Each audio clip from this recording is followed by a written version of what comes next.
City centre show में आप सबका स्वागत है। दिल्ली से मैं हूं सौरभ शुक्ला। कोरोना के बाद अब दिल्ली में डेंगू अपना कहर बरपा रहा है। दिल्ली के सभी सरकारी अस्पताल फुल हैं, साथ में प्राइवेट अस्पतालों में भी वही हाल है। डॉक्टरों का कहना है कि इस बार डेंगू ज़्यादा बच्चों में देखा जा रहा है और ये काफ़ी घातक भी है। लोगों को मल्टी ऑर्गन फेलियर हो रहा है। ये सीधे लोगों को उनकी किडनी, लीवर और यहाँ तक कि फेफड़ों में भी असर डाल रहा है। देखिए ये ग्राउंड रिपोर्ट। यूपी के बिजनौर का रहने वाला 14 साल का इंद्रजीत दिल्ली के राम मनोहर लोहिया अस्पताल में भर्ती है। डेंगू से पीड़ित इंद्रजीत की प्लेटलेट्स 15,000 से कम हो गई हैं। डॉक्टर इंद्रजीत को लगातार प्लेटलेट्स चढ़ा रहे हैं। इंद्रजीत की मां भी डेंगू से पीड़ित हैं और बिजनौर में भर्ती हैं। पास में नूरपुर कस्बा हमारा, तो वहाँ पे हमने हॉस्पिटल में एडमिट किया बच्चे को। तो हॉस्पिटल ऐसा ही है, मतलब ठीक ठाक है, बट डॉक्टर्स मतलब चार्ज इतना करते हैं वहाँ पे ना, एक दिन में 10-10 हज़ार रुपये चार्ज किया उन्होंने, लेकिन ट्रीटमेंट उन्होंने वो दिया नहीं जो चाहिए बच्चे को।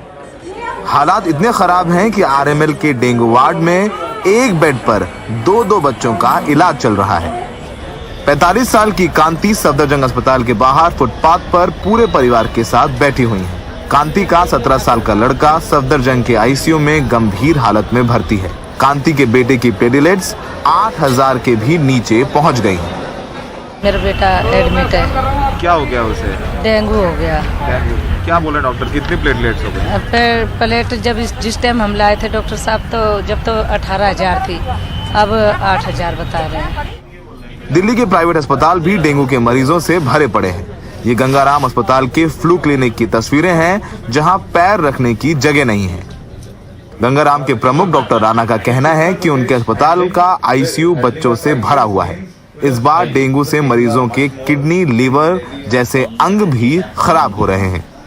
बच्चों में तो हमारा ऑलमोस्ट 80% ऑक्यूपाइड है इस वक्त डेंगू से, सीरियस कंडीशन बच्चे हैं। पर इस बार हम देख रहे हैं कि लीवर के बारे में भी काफ़ी डैमेज आते हैं। बहुत से पेशेंट की किडनी काम नहीं करती, उनको डायलिसिस की जरूरत पड़ती है। बहुत से पेशेंट का ब्लड प्रेशर मेंटेन हो पाता है क्योंकि हार्ट प्रॉब्लम होती है। तो वो जो पेशेंट है वो बच्चों में ज़्यादा है, बड़ों में भी है। आधिकारिक तौर पर दिल्ली में सिर्फ 9 मौतें डेंगू से बताई जा रही हैं, जिसमें से 6 बच्चे हैं। दिल्ली के तमाम सरकारी और प्राइवेट अस्पताल भरे हुए हैं डेंगू के मरीजों से। खासकर बच्चे ज़्यादा शिकार हो रहे हैं। जानकारों की माने तो मौत का आंकड़ा और ज़्यादा हो सकता है, लेकिन कहीं ना कहीं सरकारी आंकड़ा बताया जा रहा है कि 10 के करीब है। तमाम लोग हैं जो अस्पतालों में भर्ती हैं और ज़िंदगी मौत से लड़ रहे हैं। प्लेटलेट्स अचानक से इस डेंगू के नए स्ट्रेन में 50,000 से 25,000 और 10,000 तक भी आ जा रही हैं। तो सबसे बड़ी वजह यही है कि अगर आप घर से निकल रहे हैं तो फुल कपड़े पहनिए, मच्छरों से बचे जितना हो सकता है, पानी जमा ना होने दें, और अगर आप विजिलेंट रहेंगे, आप जागरूक रहेंगे, तो भी डेंगू से बच सकते हैं। सहयोगी एजो जोसेफ के साथ नई दिल्ली में सौरभ शुक्ला, एनडीटीवी इंडिया। लखीमपुर खीरी में किसानों को सिर्फ थार से ही नहीं कुचला गया था, बल्कि वहां पर फायरिंग भी हुई थी। ये सच निकल करके सामने आया है 3 असलहों की बैलिस्टिक रिपोर्ट में, यानी उन असलहों से फायरिंग हुई है। ये असलहा किसका है? ये असलहा है अजय टेनी, जो गृह राज्य मंत्री हैं, उनके बेटे आशीष मिश्रा का, जो इस वक्त जेल में है। उनकी रिवॉल्वर, उनकी लाइसेंसी राइफल, उनके साथी अंकित दास के असलहे से भी फायरिंग हुई थी। इस रिपोर्ट के बाद ये दावा आशीष मिश्रा का कमज़ोर पड़ जाता है कि वो मौकाए वारदात पर मौजूद ही नहीं थे। देखिए हमारे सहयोगी कमाल खान की ये पूरी रिपोर्ट। 3 अक्टूबर को गृह राज्य मंत्री अजय मिश्रा के बेटे आशीष मिश्रा की महिंद्रा थार पीछे से किसानों को कुचलती चली गई। इससे वहां हंगामा हो गया। मौके पर मौजूद किसानों ने दावा किया कि अजय मिश्रा गोली चलाते हुए भागे। अब बैलिस्टिक जांच में भी गोली चलना साबित हुआ है। आशीष मिश्रा की राइफल और रिवॉल्वर, अंकित दास की पिस्टल और रिपीटर गन की जांच हुई। जांच से पता चला कि 3 असलहों से फायरिंग हुई।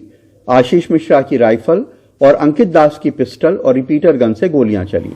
किसानों के वकील कहते हैं कि इससे मंत्री के बेटे आशीष मिश्रा पे उनके आरोप पुख्ता होते हैं। देखिए, अभी तक जो है एक पक्ष यही कह रहा था कि फायरिंग नहीं हुई मौके पे, आशीष मिश्रा ने या किसी ने भी फायरिंग नहीं की है। अब बैलिस्टिक रिपोर्ट से ये चीज़ तो क्लियर ही हो गई है कि आशीष मिश्रा की राइफल, रिवॉल्वर दोनों यूज़ हुए हैं, फायरिंग की गई है। तो अभी ये संदेह दूर हो चुका है कि मौके पे आशीष मिश्रा या उनके समर्थक जो थे वो नहीं थे। ये सब वहाँ मौके पे मौजूद थे और फायरिंग भी की गई है। ये चीज़ अब क्लियर हो चुकी है। 3 अक्टूबर को किसानों के कुचले जाने के बाद मौके पर मौजूद तमाम किसान यही कह रहे थे कि आशीष मिश्रा ने गोली चलाई है। सांसद जी के लड़के इधर से तिकुनिया की साइड से गाड़ी भगाते हुए गुंडों से भरी हुई गाड़ियां लेके आए और भगाते 120 की स्पीड से भगाते हुए लेके आए। फिर ऊपर हम लोगों के ऊपर रौंदते हुई चली गई। हमारे साथ तेजेंद्र विर्क जी भी थे जो अध्यक्ष हैं हमारे उत्तराखंड के, वो भी थे, उनको भी कुचल दिया, उनके भी सरों में चोटें आई। सांसद जी के लड़के फायरिंग करते हुए भाग गए। फायरिंग करते हुए सांसद जी के लड़के फायरिंग करते हुए भाग गए और गन्नों में छिप के निकल गए।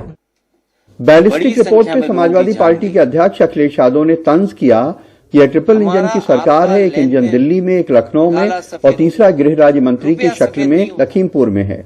ऐसे में किसानों को न्याय कैसे मिलेगा? गृह राज्य मंत्री का अभी भी इस्तीफा नहीं, और वो मंच पर जहां देश के गृह मंत्री हो, मुख्यमंत्री हो, पूरी सरकार हो, क्या उम्मीद करोगे न्याय मिलेगा उन किसानों को? विपक्ष अभी भी आरोप लगा रहा है कि एक हादसा नहीं, सुनियोजित साजिश है। कमाल भाई, ये आपको समझना पड़ेगा, ये कोई घटना नहीं थी, ये सुनियोजित षड्यंत्र था। क्योंकि 25 तारीख को मैंने वो वीडियो सुनी है, गृह राज्य मंत्री स्टेटमेंट दे रहे हैं कि हम जो हमें काले झंडे दिखाएगा उसको सबक सिखा देंगे, हम इनको ठीक कर देंगे। लखीमपुर खीरी हिंसा मामले में गृह राज्य मंत्री अजय मिश्रा के बेटे आशीष मिश्रा का अभी तक यही दावा है कि वो हिंसा वाली जगह पे खुद मौजूद नहीं थे। उनकी महिंद्रा थार एसयूवी जो है वो ड्राइवर चला रहा था। लेकिन अब सवाल ये उठता है कि अगर वो मौके पे मौजूद नहीं थे तो वो लाइसेंसी राइफल जो उनके नाम पे है वो मौके पे क्या कर रही थी और उससे गोली कौन चला रहा था? इससे उनका पक्ष थोड़ा कमजोर और किसानों का थोड़ा और मजबूत होता है। लखीमपुर खीरी में प्रतीक और लखनऊ में कैमरामैन विनीत कुमार वर्मा के साथ कमाल खान, एनडीटीवी इंडिया। उत्तर प्रदेश के कासगंज में पुलिस हिरासत में एक युवक की संदिग्ध हालत में मौत हो गई। पुलिस का कहना है कि युवक ने पुलिस हिरासत में फांसी लगा दी, लेकिन पुलिस के इस दावे पर सवाल उठ रहे हैं क्योंकि जहां पुलिस कह रही है कि बाथरूम में उस युवक ने फांसी लगाई, उस नल से जमीन की दूरी सिर्फ 2 फीट की है। पेश है ये पूरी रिपोर्ट। 21 साल का अल्ताफ घरों में मजदूरी करता था, किसी घर में जमीन पर टाइल लगा रहा था। उसी परिवार की लड़की लापता हो गई। लड़की के परिजनों ने युवक पर लड़की को भगा ले जाने का आरोप लगाया। पुलिस सोमवार रात करीब 8 बजे युवक को थाने ले आई। मंगलवार को पुलिस ने खबर दी कि अल्ताफ ने थाने में फांसी लगाकर आत्महत्या कर ली है। परिवार का कहना है कि पुलिस वालों ने उसकी हत्या की है। उस बच्चे को मैंने अपने हाथों से पकड़ के दिया है, बच्चे को खुद दिया, खुद अपने हाथों से। फिर क्या हुआ? और बच्चे को लेने के बाद में चले आए हैं ये लोग। मैं चौकी तक आया हूँ, चौकी से मुझे फटकार के भगा दिया गया है।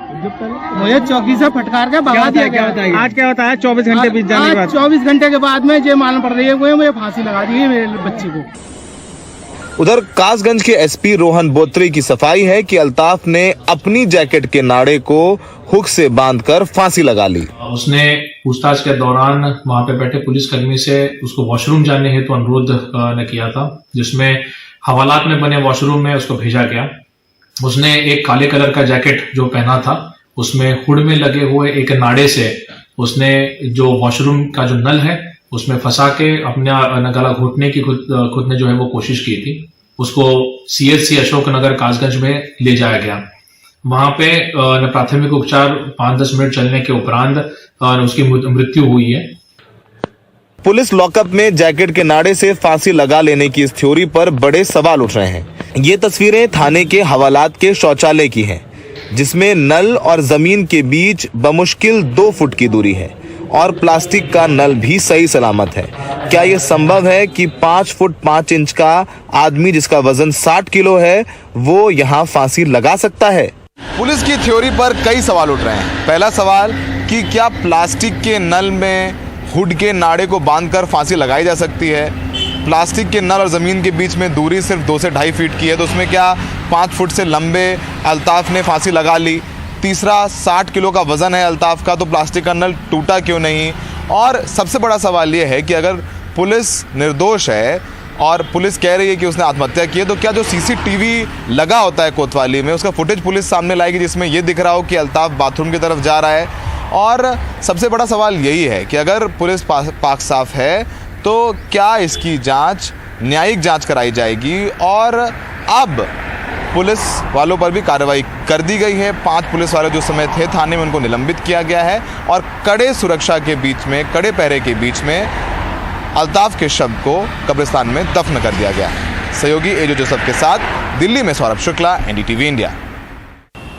हरियाणा के सोनीपत के हलालपुर गांव में एक महिला पहलवान और उसके भाई की कुछ लोगों ने गोली मारकर हत्या कर दी है। महिला पहलवान की मां गंभीर हालात में अस्पताल में भर्ती है। इन लोगों पर महिला पहलवान निशा के कोच पवन ने गोलियां चलाई। वारदात के बाद गुस्साए गांव वालों ने कुश्ती अकादमी को ही आग लगा दी। एक नाम की 2 पहलवान होने की वजह से पहले गलत खबर जगह जगह चल गई कि हाल ही में बेलग्रेड में पदक जीतने वाली निशा दहिया की हत्या हो गई है। बाद में ये खबर पूरी तरह से गलत निकली। 2 लोग जो हलालपुर गांव के भाई और बहन थे, प्राइमा फेसाई लग रहा है कि जो लड़की थी तकरीबन 20 साल उम्र जिसकी बताई जा रही है, वो यहाँ पर प्रैक्टिस वगैरह करने के लिए आती थी और उसकी और उसके ब्रदर की गोली मार के हत्या करी गई है। यहाँ के जो कोच था उसके और उसके कुछ अन्य साथियों के द्वारा। उनकी मदर के भी इंजरीज़ हैं जो पीजीआई रोहतक में उपचाराधीन है। तो हमारी टीम्स लगी हुई हैं। जो ये दोनों बच्चे एक्सपायर जिनका मर्डर हुआ उनके फादर सीआरपीएफ में पोस्टेड थे, इंस्पेक्टर रैंक पर थे। देश की राजधानी दिल्ली में यमुना में झाग को लेकर पिछले कुछ दिनों से दिल्ली की आम आदमी पार्टी सरकार और बीजेपी के बीच काफ़ी तनातनी चल रही है, जिसके बाद आज छठ के मौके पर दिल्ली में यमुना को साफ करने की पहल दिल्ली सरकार ने शुरू कर दी। देखिए हमारे सहयोगी शरद शर्मा की ये पूरी रिपोर्ट। यह है यमुना की सजावटी सफाई। लहरों पर उठा झाग दूर करने के लिए नावों को काम पर लगाया गया है। ओखला बैराज के पास जब उद्योगों और घरों का कचरा लेकर आया पानी बिना ट्रीटमेंट के गिरता है तो ये झाग उठता है। पानी में डिटर्जेंट और पोटाश की मौजूदगी इस झाग को बढ़ा देती है। उससे निजात पाने का तरीका है पानी की सफाई, लेकिन यहाँ तो झाग की सफाई हो रही है।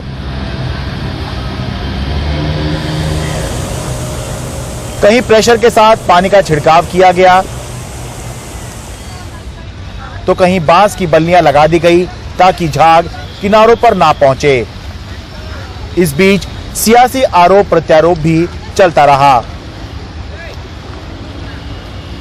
इस वक्त राजनीति नहीं, इस वक्त सब लोग एक साथ मिलके, चाहे किसी भी पार्टी के हों, चाहे इस पार्टी के हों चाहे उस पार्टी के हों, सब लोग मिलके छठ पर्व मनाइए। ये वक्त राजनीति का और तू मैं का नहीं है और मैं सब लोगों की सुख की कामना करता हूँ, सब विरोधियों के भी सुख की कामना करता हूँ। दिल्ली की आम आदमी पार्टी सरकार ने यूपी और हरियाणा की बीजेपी सरकारों को यमुना की बदहाली के लिए दोष दिया, तो बीजेपी ने जवाबी हमला किया और पूछा कि दिल्ली में 35 करोड़ लीटर प्रदूषित पानी रोजाना यमुना में बहाया जा रहा है।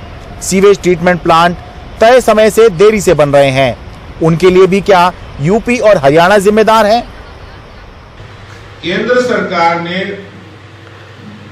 18 नालों से लगभग 3500 मिलियन लीटर गंदा पानी प्रतिदिन यमुना में बहाया जाता है और केंद्र सरकार ने इसके लिए 13 प्रोजेक्ट या पानी साफ ट्रीटमेंट वाला पानी उसमें डाले। जो पानी आए उससे 2419 करोड़ रुपया केंद्र सरकार ने इनको वित्तीय सहायता दिल्ली सरकार को प्रदान की, जिसके तहत 1385 मिलियन लीटर सीवर के पानी को साफ करने का लक्ष्य निर्धारित किया गया। लेकिन बड़े दुर्भाग्य की बात है, दिल्ली सरकार ने ना तो उस पर कोई कार्रवाई की, पैसा उन्होंने ले लिया, उस पैसे का क्या किया है, कहां गया पैसा। वैसे यमुना में झाग का दिखना कोई नई बात नहीं है, लेकिन बरसात के बाद जब यमुना में पानी कम रह जाता है तो उसमें घुले औद्योगिक और घरेलू कचरे का कंसंट्रेशन बढ़ जाता है। ऐसे में किसी भी जगह जब ये पानी थोड़ी ऊंचाई से भी गिरता है तो ये झाग ज्यादा दिखने लगते हैं।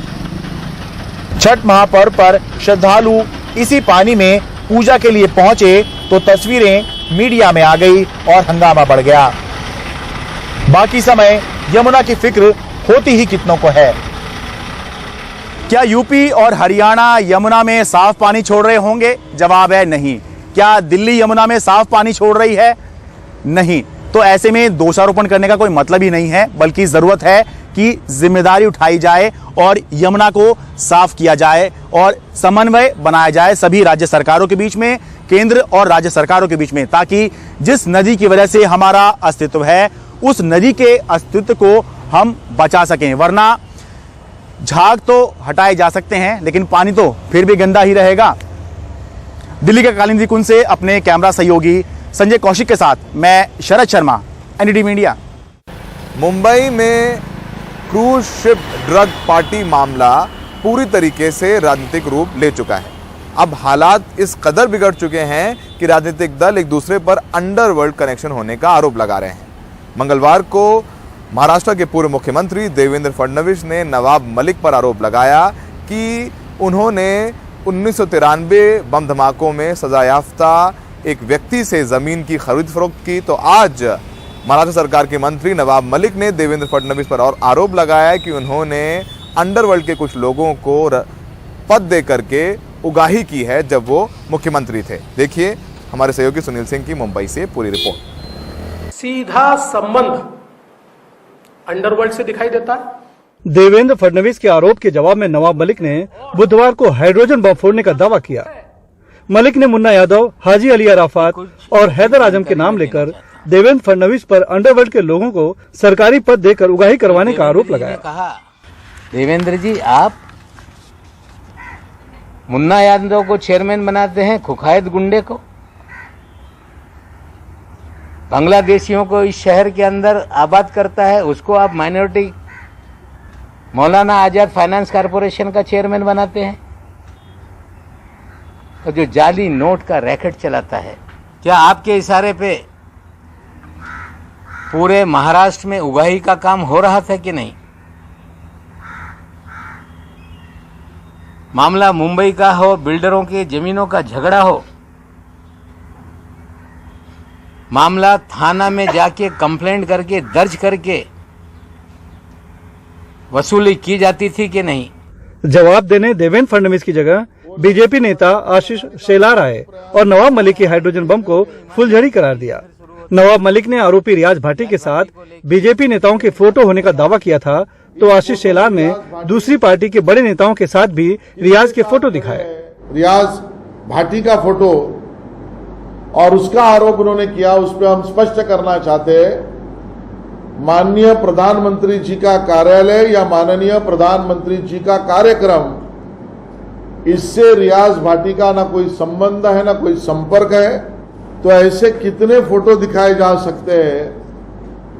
इस फोटो में रियाज भाटी किसके साथ खड़े हैं आप स्वयं देख सकते हैं, और कौन किसको क्या गिफ्ट दे रहा है, रियाज भाटी का ये फोटो स्वयं स्पष्ट है। एनसीपी और बीजेपी की लड़ाई में अब कांग्रेस भी कूद चुकी है। कांग्रेस प्रदेश अध्यक्ष नाना पटोले ने बयान जारी कर दोनों के आरोपों की जांच की मांग की। इस आरोप प्रत्यारोप से महाराष्ट्र की बड़ी बदनामी होने जा रही है और इसके उनको पुरावे देना ही पड़ेगा दोनों दलों को, क्योंकि राज्य का मुख्यमंत्री आतंकवादियों को संबंध रखता है, नकली नोट बनाने वालों से संबंध रखता है, ऐसा आरोप हुआ है। तो बिल्कुल इस बात को राज्य के मंत्री अभी वो भी आतंकवादी से संबंधित ऐसा आरोप विरोधी पक्ष ने लगाया है, तो ये सिद्ध करना ही पड़ेगा। इस बीच मुंबई बीजेपी ने नवाब मलिक के खिलाफ प्रदर्शन कर उनका पुतला भी जलाया और मुख्यमंत्री से नवाब मलिक का इस्तीफा लेने की मांग की। मुंबई से कैमरामैन अशोक महाड़ी के साथ सुनील सिंह, एनडीटीवी इंडिया के लिए। ब्रेक के बाद आपको दिखाएंगे कि क्यों महंगाई ने बिगाड़ा जायका। बेंगलुरु के साथ साथ कर्नाटका में लोगों के पसंदीदा इडली, डोसा, सांभर और वड़े और थाली के दाम बढ़ गए हैं। और ये दाम की बढ़ोतरी हुई है, जिस तरीके से कॉमर्शियल गैस के दाम बढ़े हैं और साथ में तेल की कीमतें बढ़ी हैं, उन्होंने भी लोगों के पसंदीदा खाने के दाम बढ़ा दिए हैं। हमारे सहयोगी निहाल केदवई की बेंगलुरु से ये रिपोर्ट।